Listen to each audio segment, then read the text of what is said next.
In your MetaTrader 4, click on the Meta Editor icon at the top.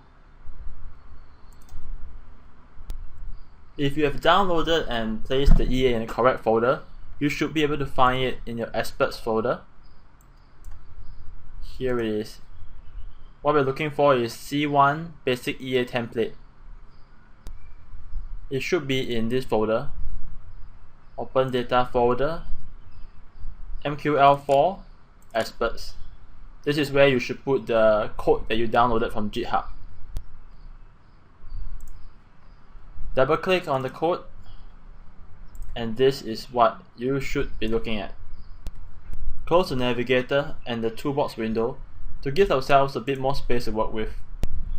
I got these codes from this website, sufx.core.t3ism.net, and I made a few modifications to it for today's purposes.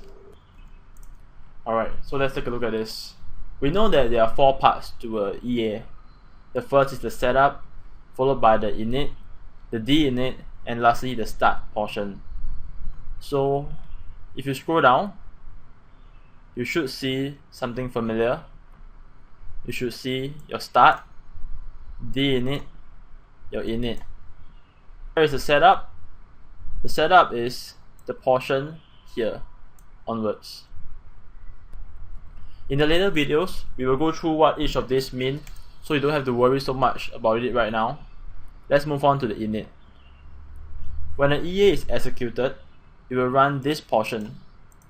Right now what we have here is a line of code for us to identify whether our broker is a 4-digit one or a 5-digit one. And after which, it will jump to the start portion. My favorite way to analyze the start portion is to find the line of code that fires a trade. So let's do a Ctrl F, find order send for capital S. Here we go. Line 179, this line is the line that fires the trade with certain information.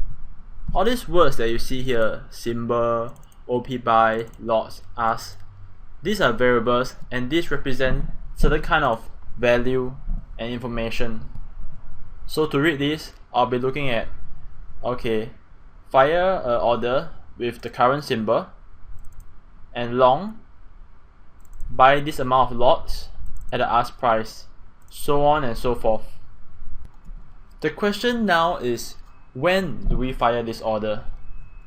If you look up at line 168, it says that if order equals to signal buy, then we will be doing this. So every time you see a if, you could take it quite literally. It's telling you that if this is true, then do whatever is in the curly brace. And we will work backward from there. So we will find when is order signal buy. If you look at line 158, if this is true, then order will be signal buy. These 4 words here, these 4 variables here, represent certain kind of information from the price.